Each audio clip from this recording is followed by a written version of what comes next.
आइए हम महात्मा गांधी जी के बारे में कुछ अनोखे तथ्य जानते हैं। महात्मा गांधी जी का पूरा नाम मोहनदास करमचंद गांधी था। इनका जन्म 2 अक्टूबर 1869 में गुजरात के एक शहर पोरबंदर नामक स्थान पर हुआ। महात्मा गांधी के पिता का नाम करमचंद गांधी था और माता का नाम पुतलीबाई था। महात्मा गांधी करमचंद गांधी की चौथी पत्नी पुतलीबाई के पुत्र थे। इससे पहले उनकी तीनों पत्नियां प्रसव के समय मर गई थी।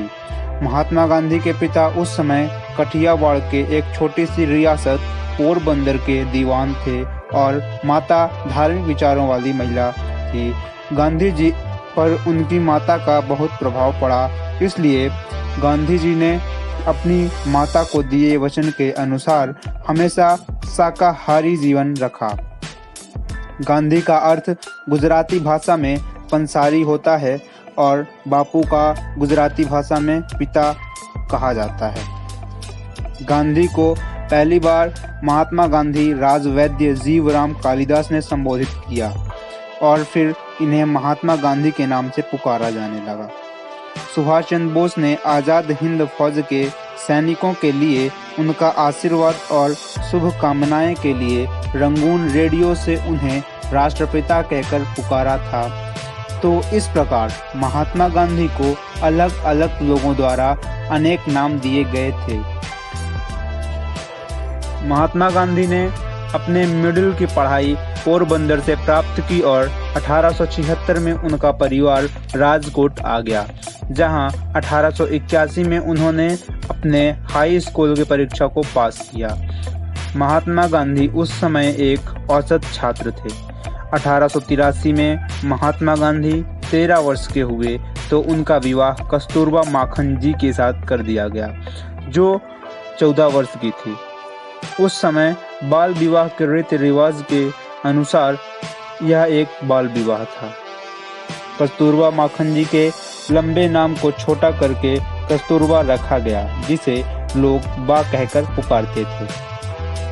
1885 में महात्मा की पहली संतान ने जन्म लिया, परंतु वह कुछ समय जीवित रहने के बाद उसकी मृत्यु हो गई और इसी साल जब गांधी जी 16 साल के थे तब उनके पिता की तबीयत बहुत खराब होने लगी, जिनकी आयु 63 वर्ष थी।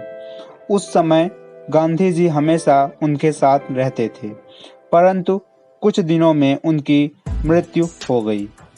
1887 तक आते आते महात्मा गांधी मैट्रिक की पढ़ाई पूरी की और उसके बाद उन्होंने सामलदास कॉलेज भावनगर में प्रवेश लिया और कुछ परेशानियों के चलते एक सत्र बाद उसे छोड़ दिया। उनकी परेशानी के कारण उनके परिवार वाले चाहते थे कि वह बैरिस्टर बने, क्योंकि वह सबसे पढ़े लिखे और अपने परिवार में इकलौते थे जो अपने पिता और चाचा की तरह दीवान बन सकते थे। इसलिए 1888 में Mahatma Gandhi ji university college of London में कानून की पढ़ाई करने गए। इस प्रकार गांधी जी बैरिस्टर बनने के लिए लंदन यानी इंग्लैंड गए। 1888 में महात्मा गांधी की पहली संतान के रूप में बेटे का जन्म हुआ, जिसका नाम हरिलाल गांधी रखा। महात्मा गांधी और कस्तूरबा माखन जी की 4 संतानें थीं, जो कि सभी पुत्र थे। 1888 में जन्मे पहले बेटे का नाम हरिलाल गांधी, 1892 में जन्मे दूसरे बेटे का नाम मणिलाल गांधी, 1897 में जन्मे तीसरे बेटे का नाम रामदास गांधी रखा गया और 1900 में जन्मे चौथे बेटे का नाम देवदास गांधी रखा गया।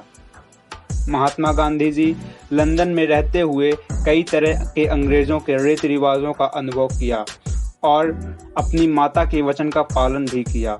कुछ समय तक शाकाहारी भोजन न मिलने से समस्याओं का सामना किया, परंतु बाद में शाकाहारी भोजन उपलब्ध कराने वाले स्थानों के बारे में उन्हें पता लगा और फिर उन्होंने वहां शाकाहारी समाज की सदस्यता ग्रहण की।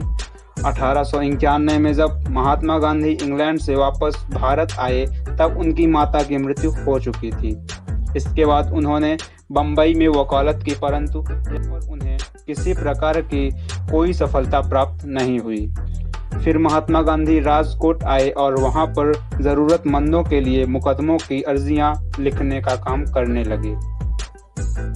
परंतु कुछ समय के बाद कई कारणों से ये काम भी छोड़ना पड़ा। इस प्रकार 1893 के एक समझौते के तहत वह 1 साल के लिए भारतीय फर्म के लिए केस लड़ने नेटल, दक्षिण अफ्रीका गए। महात्मा गांधी की दक्षिण अफ्रीका की यात्रा ने ही महात्मा गांधी के जीवन को बदल कर रख दिया, क्योंकि गांधी जी दक्षिण अफ्रीका में सेठ अब्दुल्ला का मुकदमा लड़ने के लिए गए थे, जहां उन्होंने देखा वहां पर भारतीयों के साथ भेदभाव का सामना करना पड़ता है और इसके शिकार महात्मा गांधी दक्षिण अफ्रीका जाते समय हो चुके थे। क्योंकि जब महात्मा गांधी दक्षिण अफ्रीका जा रहे थे तब उनके पास पहली श्रेणी का टिकट था, लेकिन फिर भी उन्हें तीसरी श्रेणी के डिब्बे में जाने के लिए कहा गया और जब महात्मा गांधी ने इस बात का विरोध किया तो उन्हें जबरदस्ती स्टेशन पर ट्रेन से बाहर फेंक दिया गया। इस घटना से उन्हें बहुत आहत पहुंची और वह पूरी रात यही सोचते रहे। फिर दक्षिण अफ्रीका में भारतीयों पर हो रहे अन्याय के खिलाफ संघर्ष करने का फैसला लिया। उन्होंने भारतीय समाज को वहां एकजुट किया और उन्हें स्थायी संगठन बनाने के लिए राजी किया। 1894 में जब वह नेटल इंडिया कांग्रेस की स्थापना की और उसके सक्रिय सचिव बन गए। 1915 में जब महात्मा गांधी जी कई सालों के संघर्षों के बाद भारत लौट आए, भारत आने के बाद अंग्रेजों के अनाचार को देखते हुए उन्होंने भारत को आज़ाद करने के लिए स्वतंत्र संग्राम में भाग लेना शुरू कर दिया और भारतीय राष्ट्रीय कांग्रेस के अधिवेशनों में अपने विचार व्यक्त करना शुरू कर दिया। गांधी जी के लिए उस समय सम्मिलित नेता गोपाल कृष्ण गोखले विचारों पर आधारित थे। गोपाल कृष्ण गोखले को भारत का गोल्ड स्टोन कहा जाता है। 19 फरवरी 1915 गोपाल कृष्ण गोखले जी का देहांत हो गया, जिसके बाद महात्मा गांधी की कांग्रेस का अध्यक्ष बनाया गया। आगे का वीडियो अगले वीडियो में देखें, लिंक आपको डिस्क्रिप्शन में दे दी जाएगी। Thank you.